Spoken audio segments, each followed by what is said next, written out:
You ask Tiger to solve. This deals with linear equations with one unknown. The final result is x equals 1. Let's solve it step by step. Simplify the expression. Expand the parentheses.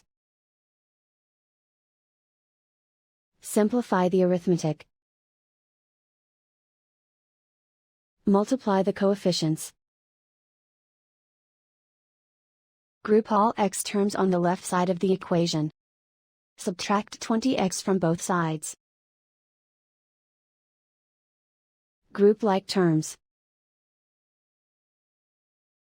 Simplify the arithmetic.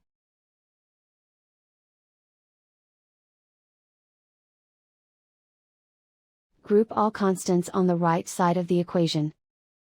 Subtract 35 from both sides.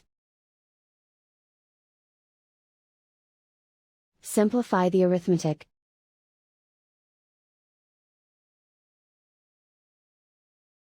Isolate the x. Divide both sides by -35. Cancel out the negatives. Simplify the fraction. Cancel out the negatives. Simplify the fraction. And so the final result is x equals 1.